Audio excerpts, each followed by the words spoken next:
Hello दोस्तों, स्वागत है आप सभी का आपके अपने YouTube channel target botany classes में। दोस्तों, इस वीडियो में हम लोग सीटेट पेपर 2 का हिंदी भाषा फर्स्ट, ठीक है, सीटेट पेपर 2 का हिंदी भाषा फर्स्ट का क्वेश्चन का प्रैक्टिस करने वाले हैं, ठीक है। और ये प्रैक्टिस सेट नंबर 3 है।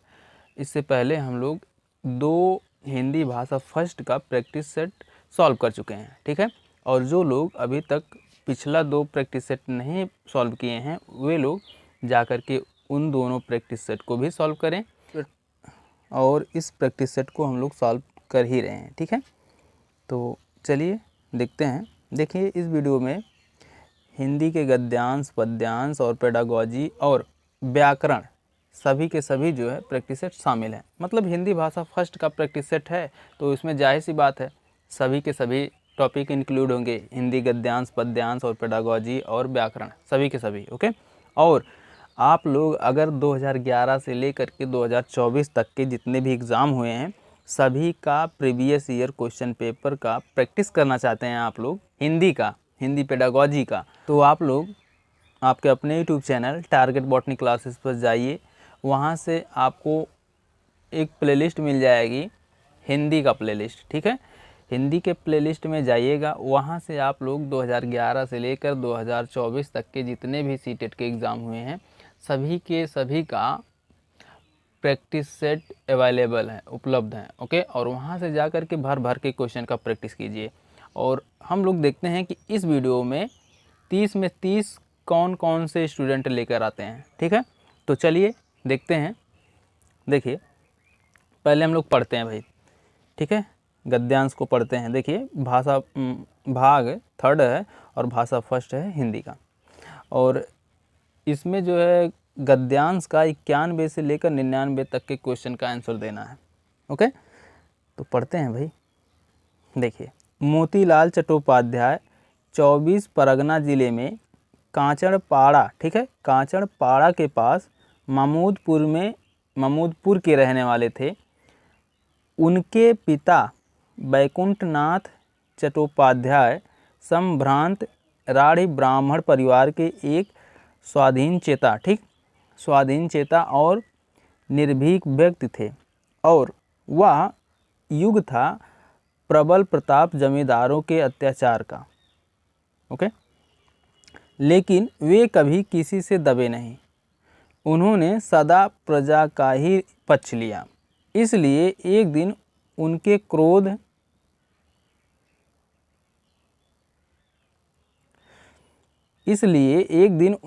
क्रोध का शिकार हो गए। सुना गया कि एक दिन जमींदार ने उन्हें बुलाकर किसी मुकदमे में गवाही देने के लिए कहा। उन्होंने उत्तर दिया, मैं गवाही कैसे दे सकता हूँ, उसके बारे में मैं कुछ भी नहीं जानता। जमींदार ने कहा, गवाही देने के लिए जानना जरूरी नहीं है। झूठी गवाह आज भी दी जाती है, ठीक है, झूठी गवाह आज भी दी जाती है। उस दिन भी दी जाती थी, लेकिन बैकुंठनाथ ने साफ इनकार कर दिया। प्रबल प्रतापी जमींदार क्रुद्ध हो उठा। कारण कुछ और भी हो सकता है। एक दिन अचानक वे घर से गायब हो गए। मोतीलाल तब बहुत छोटे थे। शिशु पुत्र को गोद में चिपकाए बैकुंठनाथ की पत्नी रात भर पति की राह देखती रही, लेकिन वे नहीं लौटे। सवेरा होते होते एक आदमी ने आकर कहा, बहू माँ, अनर्थ हो गया। बैकुंठनाथ को किसी ने मार डाला। उनका शव स्नान घाट पर पड़ा है। बहू माँ की जैसे चीख निकल गई। हतप्रभ, ठीक, हतप्रभ विमूढ़ उन्होंने बालक को कसकर छाती से लगा लिया। वह ना बोल सकती थी और ना बेहोश हो सकती थी। जमींदार का इतना आतंक था कि वह चिल्लाकर रो भी नहीं सकती थी। आगे देखते हैं। उसका अर्थ होता पुत्र से भी हाथ धो बैठना, ठीक है। उसका अर्थ होता पुत्र से भी हाथ धो बैठना। गांव के बड़े बूढ़ों की सलाह के अनुसार उसने जल्दी जल्दी पति की अंतिम क्रिया समाप्त की और रातों रात देवानंदपुर अपने भाई के पास चली गई। ठीक है, रातों रात देवानंदपुर अपने भाई के पास चली गई। ओके, तो चलिए अब क्वेश्चन का प्रैक्टिस करते हैं भाई। देखिए, मुकदमे की गवाही देने से इनकार क्यों कर दिया? बताइए कौन सा ऑप्शन सही है?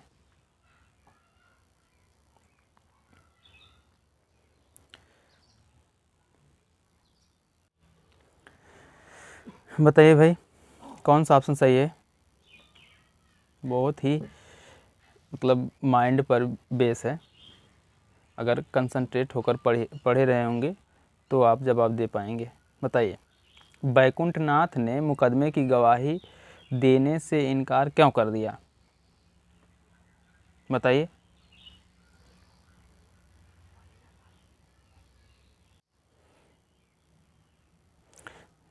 देखिए, ऑप्शन नंबर सी सही है, क्योंकि वे गवाही देना नहीं जानते थे। ओके, आगे देखते हैं अगला क्वेश्चन। देखिए, जमींदार के क्रोध का क्या कारण था? बताइए भाई, जमींदार के क्रोध का क्या कारण था? बैकुंठनाथ का गवाही देने से इनकार करना। ओके, ऑप्शन नंबर फर्स्ट सही है। आगे देखते हैं। देखिए, अपने पति की मृत्यु के बाद भी बहू माँ क्यों नहीं रोई? बताइए भाई, अपने पति की मृत्यु के बाद भी बहू माँ क्यों नहीं रोई? क्योंकि वह अपने पुत्र को नहीं खोना चाहती थी। ओके, ऑप्शन नंबर ए सही है। आगे देखते हैं अगला क्वेश्चन। देखिए, मोतीलाल के मामा कहाँ रहते थे? बताइए, मोतीलाल के मामा कहाँ रहते थे? बहुत ही आसान क्वेश्चन है भाई, बताइए। देवानंदपुर में। ठीक है, ऑप्शन नंबर डी सही है। आगे देखते हैं। कौन सा कथन असत्य है? बताइए भाई, इनमें से कौन सा कथन असत्य है? निश्चित तौर पर कहा जा सकता है कि बैकुंठनाथ को मारने में जमींदार का ही हाथ था।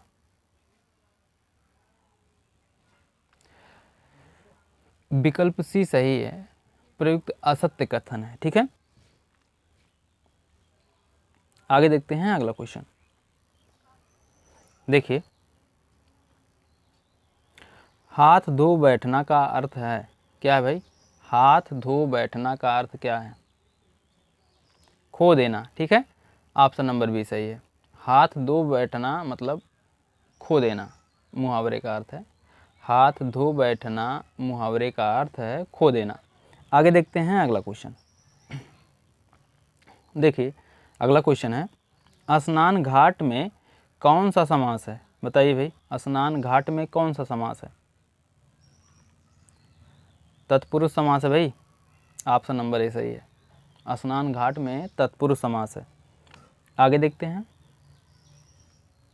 देखिए, एक दिन अचानक वे घर से गायब हो गए।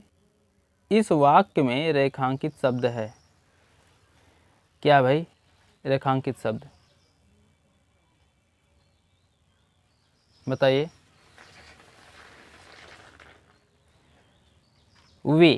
वे जो है रेखांकित शब्द है भाई, वो थोड़ा सा इरेज हो गया है भाई। ठीक है, वे जो है रेखांकित शब्द है और वो पुरुषवाचक सर्वनाम है। ओके, क्वेश्चन नंबर 98 का ऑप्शन नंबर बी सही है। आगे देखते हैं अगला क्वेश्चन। देखिए, हतप्रभ का तात्पर्य है क्या है भाई? हतप्रभ का तात्पर्य क्या है? ऑप्शन नंबर सी सही है, हैरान। ठीक है, हतप्रभ का आशय है हैरान। आगे देखते हैं। देखिए, पद्यांश आ गया भाई, पद्यांश को पढ़ते हैं। देखिए, दैन्य दुख अपमान ग्लानि, चिर क्षुषित पिपासा मृत अभिलाषा, बिना आय की क्लांति बन रही, उसके जीवन की परिभाषा। भाई लय के साथ नहीं पढ़ना आता हमको, ठीक है। जड़ अनाज के ढेर सदृश ही,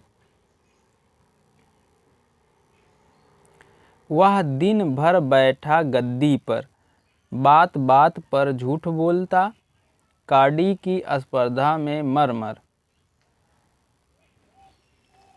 फिर भी क्या कुटुंब पतला है, रहते स्वच्छ सुधर सब परिजन, बना पा रहा है वह पक्का घर,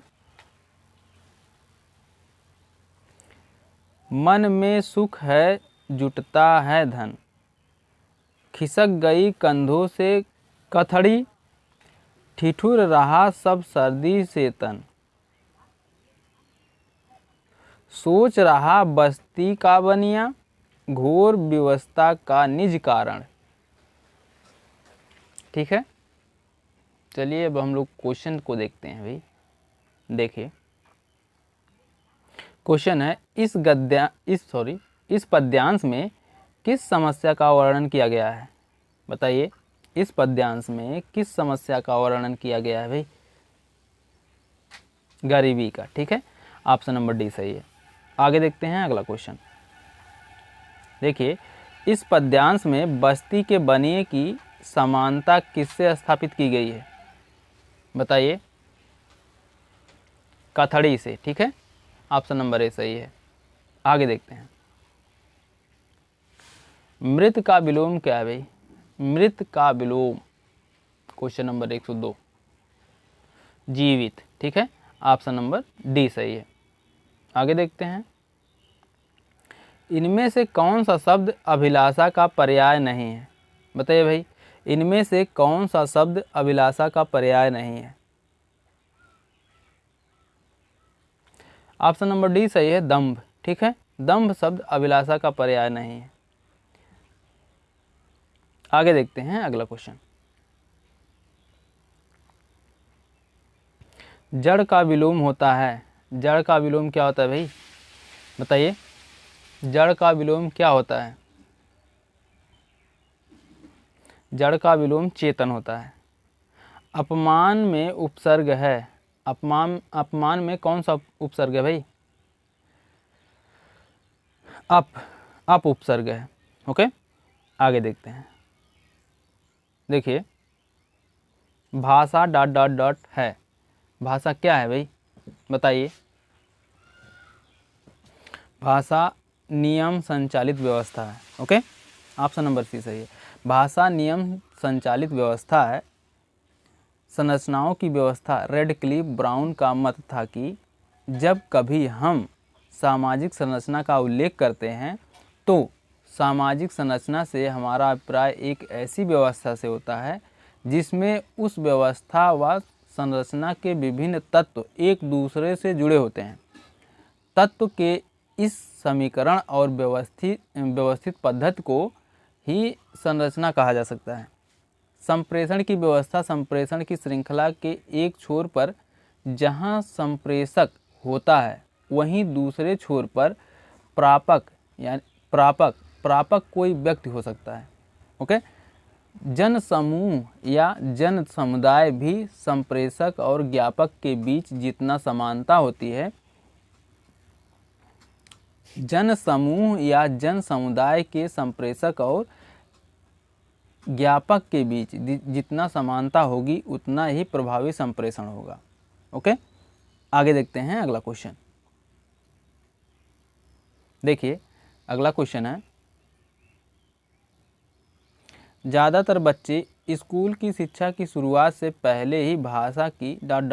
और को आत्मसात कर पूर्ण भाषिक क्षमता रखते हैं। जटिल नियमों, ठीक है, जटिलताओं और नियमों का। ठीक है, ऑप्शन नंबर ए सही है। ज़्यादातर बच्चे स्कूल की शिक्षा की शुरुआत से पहले ही भाषा की जटिलताओं और नियमों को आत्मसात की पूर्ण भाषिक क्षमता रखते हैं। आगे देखते हैं अगला क्वेश्चन। देखिए अगला क्वेश्चन है, क्वेश्चन थोड़ा लॉन्ग है भाई। समूह वाद विवाद में भाग लेने के लिए भाषा शिक्षक एक शर्त रखता है कि समूह में 4 विद्यार्थी कनिष्ठ वर्ग से तथा 1 विद्यार्थी वरिष्ठ वर्ग से होना चाहिए, जो आवश्यकता पड़ने पर कनिष्ठों की सहायता कर सके। समूह निर्माण का यह विचार किसके सिद्धांत पर आधारित है? बताइए भाई, किसके सिद्धांत पर आधारित है? बताइए भाई। ऑप्शन नंबर ए सही है, जीन पियाजे का सिद्धांत। ओके, समूह वाद विवाद में भाग लेने के लिए, समूह वाद विवाद में भाग लेने के लिए भाषा शिक्षक एक शर्त रखता है कि समूह में 4 विद्यार्थी कनिष्ठ वर्ग से 1 विद्यार्थी वरिष्ठ वर्ग से होना चाहिए, जो आवश्यकता पड़ने पर कनिष्ठों की सहायता कर सके। समूह निर्माण का यह विचार पियाजे का सिद्धांत। ठीक है, आगे देखते हैं अगला क्वेश्चन। देखिए, पहली दूसरी कक्षा में अनेक बच्चे हिंदी भाषा सीखते समय अपनी मातृभाषा का प्रयोग करते हैं। यह क्या भाई? यह स्वीकार है। ठीक है, ऑप्शन नंबर बी सही है। पहली दूसरी कक्षा में अनेक बच्चे हिंदी भाषा सीखते समय अपनी मातृभाषा का प्रयोग करते हैं। यह सही है, क्योंकि अपनी मातृभाषा में बच्चे अपने अनुभव व विचारों को सरलता से व्यक्त कर सकते हैं। ओके, आगे देखते हैं अगला क्वेश्चन। देखिए, स्किनर ने भाषा सीखने की प्रक्रिया में ... पर सर्वाधिक बल दिया है। किस पर सर्वाधिक बल दिया भाई? अनुकरण पर। ठीक है, ऑप्शन नंबर ए सही है। स्किनर ने भाषा सीखने की प्रक्रिया में अनुकरण पर सर्वाधिक बल दिया है। ओके, आगे देखते हैं अगला क्वेश्चन। देखिए, भाषा के संबंध में कौन सा कथन सही नहीं है? आपको लास्ट में ध्यान देना है भाई, पॉजिटिव क्वेश्चन पूछा है या नेगेटिव क्वेश्चन पूछा है, यहीं पर सब गड़बड़ाते हैं। ध्यान देना है कि क्वेश्चन पॉजिटिव पूछा है या नेगेटिव, क्योंकि यहीं पर सभी को प्रॉब्लम होती है भाई। क्वेश्चन को ध्यान से पढ़ेंगे नहीं और पूरा पढ़ेंगे नहीं, सीधे आंसर पर टिक मारेंगे तो मिस्टेक हो जाता है। इसलिए क्वेश्चन को ध्यानपूर्वक पढ़िए और क्वेश्चन के लास्ट में ज़रूर देखिए कि क्वेश्चन पॉजिटिव है या नेगेटिव है। ओके, बताइए भाई कौन सा ऑप्शन सही होगा इसमें?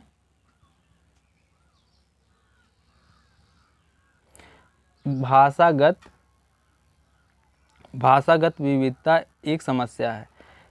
Option number D. ठीक है, इस क्वेश्चन के अकॉर्डिंग ऑप्शन नंबर डी सही है। आगे देखते हैं अगला क्वेश्चन। देखिए, भाषा की कक्षा को एक समावेशी कक्षा बनाने के लिए यह आवश्यक है कि, क्या आवश्यक है भाई? विभिन्न प्रकार की दृश्य सामग्री, ठीक है, दृश्य श्रव्य सामग्री का उपयोग किया जाए। ऑप्शन नंबर सी सही है।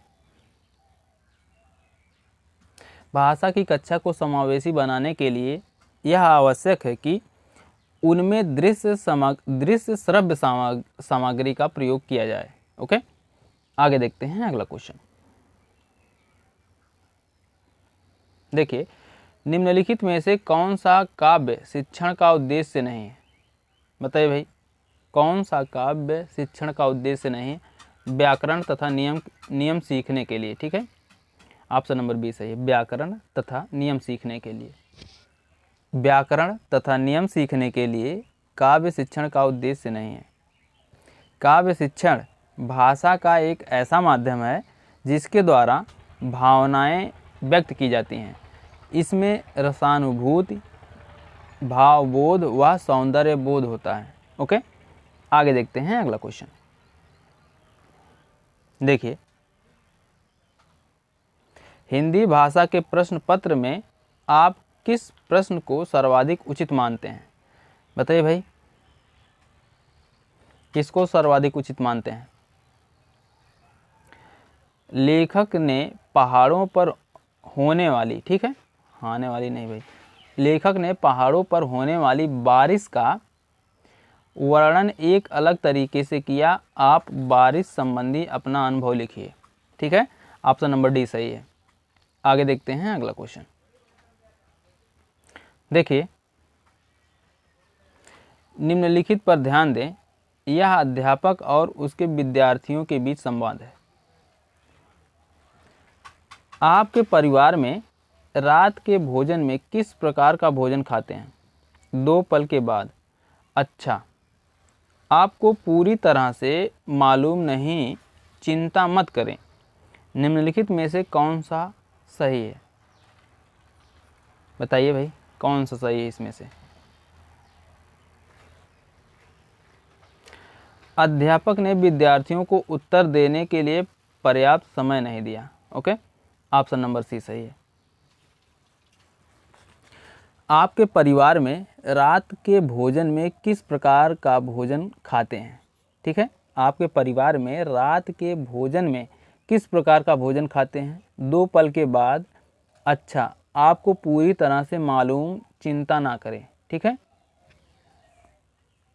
यहाँ अध्यापक और विद्यार्थियों के संवाद में अध्यापक ने विद्यार्थियों को उत्तर देने के लिए पर्याप्त समय नहीं दिया, जिससे एक विद्यार्थी अध्यापक द्वारा पूछे गए प्रश्न का उत्तर देने में सफल होता है। ठीक है,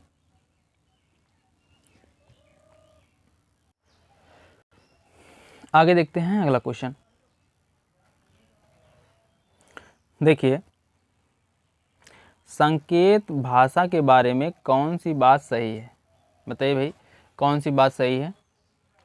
संकेत भाषा केवल विशेष आवश्यकता वाले लोगों के लिए होती है। ओके, ऑप्शन नंबर डी सही है। आगे देखते हैं अगला क्वेश्चन।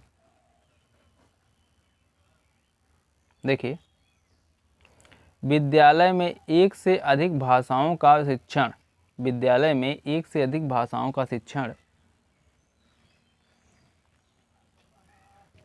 बहुभाषिकता और राष्ट्रीय सद्भाव का प्रसार करता है। ठीक है, ऑप्शन नंबर सी सही है।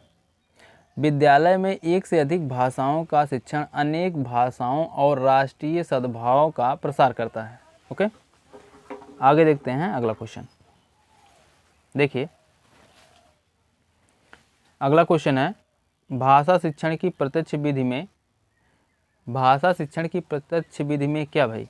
भाषा अर्जन की स्वाभाविक स्थिति का निर्माण होता है। ओके, ऑप्शन नंबर बी सही है। भाषा शिक्षण की प्रत्यक्ष विधि में भाषा अर्जन की स्वाभाविक स्थिति का निर्माण होता है। ओके, आगे देखते हैं अगला क्वेश्चन। देखिए, अगला क्वेश्चन है भाई, कथन आ और कथन बा पर विचार करें। ठीक है, भाषा चिंतन प्रक्रिया से जुड़ी हुई है। ठीक है भाई, सही है। भाषा संभाषण की संरचना और संभाषण कार्यों का अभ्यास करने में मदद करती है। दोनों सही है भाई। ठीक है, ऑप्शन नंबर सी सही है। आ और बा दोनों सही है। ओके, उक्त कथन आ व बा दोनों सही है। भाषा चिंतन की प्रक्रिया से जुड़ी है। ठीक है, भाषा चिंतन की प्रक्रिया से जुड़ी है, क्योंकि चिंतन वह प्रक्रिया है जो सोते समय भी क्रियाशील रहती है। चिंतन में भाषा, कल्पना, प्रतिज्ञाप्ति शामिल होती है। यह एक जटिल मानसिक क्रिया है जिसमें सूचनाओं को कुशलता से प्रयोग में लिया जाता है। यह एक रचनात्मक प्रक्रिया है। इसी प्रकार भाषा संभाषण भी संरचना और संभाषण कार्यों का अभ्यास करने में भी मदद करती है। ओके, आगे देखते हैं अगला क्वेश्चन। देखिए, निम्नलिखित में से कौन सा उच्च प्राथमिक स्तर पर भाषा शिक्षण का उद्देश्य नहीं है? उद्देश्य नहीं है भाई, लास्ट में देख लीजिएगा आप, क्वेश्चन पॉजिटिव है या नेगेटिव। बताइए। व्याकरण के नियमों को रटना। ठीक है, ऑप्शन नंबर बी सही है। उच्च प्राथमिक स्तर पर भाषा शिक्षण का प्रमुख उद्देश्य व्याकरण के नियमों को रटना नहीं है। ओके, तो दोस्तों ये तो था हिंदी भाषा फर्स्ट का प्रैक्टिस क्वेश्चन। ठीक है, और प्रैक्टिस नंबर 3। आप लोग कमेंट करके बताइए कि आप लोगों का 30 क्वेश्चन में से कितने क्वेश्चन सही हुए, कितने लोग 30 में 30 लेकर आएँ। ठीक है, देखिए अगर आप लोगों को एक बार में समझ में नहीं आ रहा है पैराग्राफ तो आप लोग एक दोबारा पढ़ सकते हैं। हमारे कहने का मतलब है कि कोशिश करिए एक बार अच्छे से पढ़ लीजिए, समझ में आ जाए, उसके बाद आंसर देते जाइए। नहीं तो क्या है, आंसर तो आप लोग देंगे, सही देंगे, लेकिन टाइम का मैनेजमेंट सही नहीं होगा, क्योंकि सीटेट के एग्ज़ाम में टाइम का मैनेजमेंट बहुत ही इंपॉर्टेंट रोल प्ले करता है। ओके, तो कोशिश करिए एक बार में पढ़ करके पैराग्राफ आंसर दीजिए, और नहीं हो पा रहा है तो आप लोग पढ़ सकते हैं भाई, कोई दिक्कत नहीं है, बस टाइमिंग जो है थोड़ा सा ज़्यादा लगेगा उसमें।